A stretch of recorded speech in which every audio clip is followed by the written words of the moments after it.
Hello friends, welcome to পড়াশোনা.com YouTube চ্যানেলে তোমাদের সবাইকে স্বাগত। আমরা তোমাদের জন্য নিয়ে এসেছি একটি জিএস টার্গেট ব্যাচ, জেনারেল নলেজের টার্গেট ব্যাচ। যেই ব্যাচটিতে তোমাদের কভার করা হবে Paschimbanga police, Kolkata police, WBPSI, KPSI, PSC miscellaneous এবং পিএসসি ক্লার্কশিপ পরীক্ষাকে টার্গেট করে আমাদের এই জিএস ব্যাচটি। আমাদের এই জিএস ব্যাচটির প্রাইস মূল্য মাত্র 99 টাকা। এখানে ভিডিও প্লাস পিডিএফ আকারে তোমাদের নোট প্রোভাইড করা হবে। এই ভিডিওটিতে আমরা আলোচনা করব আমাদের এই পিডিএফটি কি আকারে তৈরি করা হয়েছে এবং আমাদের এই জিএস ব্যাচে তোমাদের কেমন করে ক্লাস করানো হবে। আর আমরা তোমাদের জন্য ডেমো ভিডিও নিয়ে এসেছি। তোমরা যারা যারা আমাদের ডেমো ভিডিও দেখতে চাও তারা অবশ্যই আমাদের টেলিগ্রাম চ্যানেলে জয়েন হয়ে ডেমো ভিডিওটি দেখে নেবে। তো আমরা দেখে নিই প্রথমে আমাদের পিডিএফটি কি আকারে সাজানো রয়েছে। প্রথম প্রশ্নটি দেখে নিই। প্রথম প্রশ্নটি কি আছে? দান সাগর, অদ্ভুত সাগর, উত্তর সাগরের প্রতিষ্ঠা সাগর গ্রন্থগুলির কার লেখা? এই গ্রন্থগুলি বল্লাল সেনের লেখা। এ প্রসঙ্গে আমাদের এবার দেখে নেব বিভিন্ন রকমের গ্রন্থ এবং সেই গ্রন্থগুলি কে লিখেছিলেন। যেমন শত সহস্রিকা, প্রজ্ঞা পারমিতা, মাধ্যমিক সূত্র, এটি কার লেখা? নাগার্জুনের লেখা। বৃহৎ সংহিতা, পঞ্চসিদ্ধান্তিকা, এটি বরাহ মিহিরের লেখা। এভাবে আমাদের পিডিএফটি সাজানো হয়েছে। নেক্সট অন্য প্রশ্ন দেখে নেব। অন্য প্রশ্নটি হচ্ছে হিউয়েন সাং কার রাজত্বকালে ভারতে আসেন? ইনি হর্ষবর্ধনের রাজত্বকালে আসেন।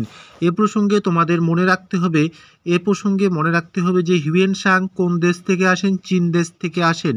তার লেখা গ্রন্থটি সিইউকি। তিনি কার রাজত্বকালে আসেন? হর্ষবর্ধনের রাজত্বকালে আসেন। নেক্সট হচ্ছে ফা হিয়েন, তিনিও চীন দেশ থেকে আসেন। তার লেখা গ্রন্থটি ফো কুও কিং এবং এই ফা হিয়েন দ্বিতীয় চন্দ্রগুপ্তের রাজত্বকালে আসেন। নেক্সট আরও অন্য প্রশ্নগুলি দেখে নিই। যে এখানে ভূগোল থেকে একটি প্রশ্ন, অলকানন্দা এবং ভাগীরথীর মিলনস্থলকে কি বলা হয়? দেবপ্রয়াগ বলা হয়। অলকানন্দ এবং ধৌলিগঙ্গার মিলনস্থলকে বিষ্ণুপ্রয়াগ বলা হয়। অলকানন্দ নন্দাকিনী নন্দপ্রয়াগ, অলকানন্দ মন্দাকিনী রুদ্রপ্রয়াগ। তোমাদের এই পিডিএফটি এভাবে সাজানো হয়েছে। তোমরা যারা যারা যুক্ত হতে চাও অবশ্যই আমাদের হোয়াটসঅ্যাপ নম্বরে যোগাযোগ করো। আমাদের হোয়াটসঅ্যাপ নাম্বার হচ্ছে 9547468988। তারপর নেক্সট কয়েকটি গুরুত্বপূর্ণ প্রশ্ন দেখে নিই। প্রশ্নগুলি হচ্ছে, গণপরিষদের প্রথম অধিবেশন কবে বসে? 9 ডিসেম্বর 1946 সালে। এবার আমরা এই পিডিএফটি এমনভাবে তৈরি করেছি যাতে তোমাদের এই গণপরিষদ থেকে আরও অন্য যেসব প্রশ্ন আসতে পারে সেই প্রশ্নগুলিও এখানে লেখা আছে। এখানে দেখে নাও। গণপরিষদের প্রথম অস্থায়ী সভাপতির নাম কি?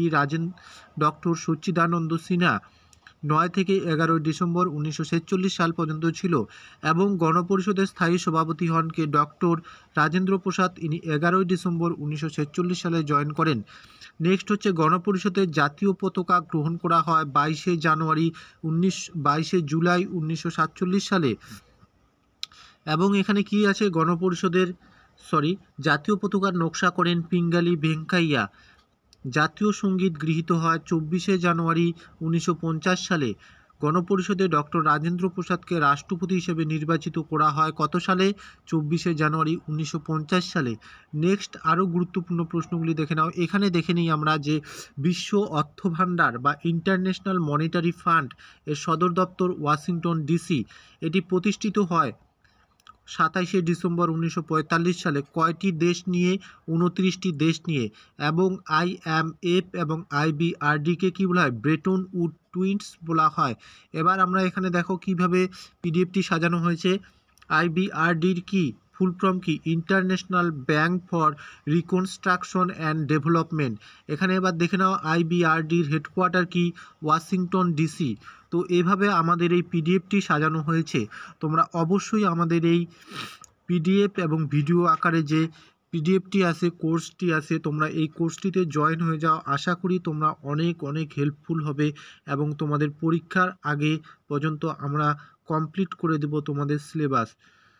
তো এই ছিল আমাদের আজকের এই ভিডিওটি। তোমরা যারা যারা জয়েন হতে চাও আমাদের এই কোর্সটিতে তারা অবশ্যই আমাদের হোয়াটসঅ্যাপ নম্বরে হোয়াটসঅ্যাপ করে নিও। তো এই ছিল আজকের ভিডিওটি। ধন্যবাদ।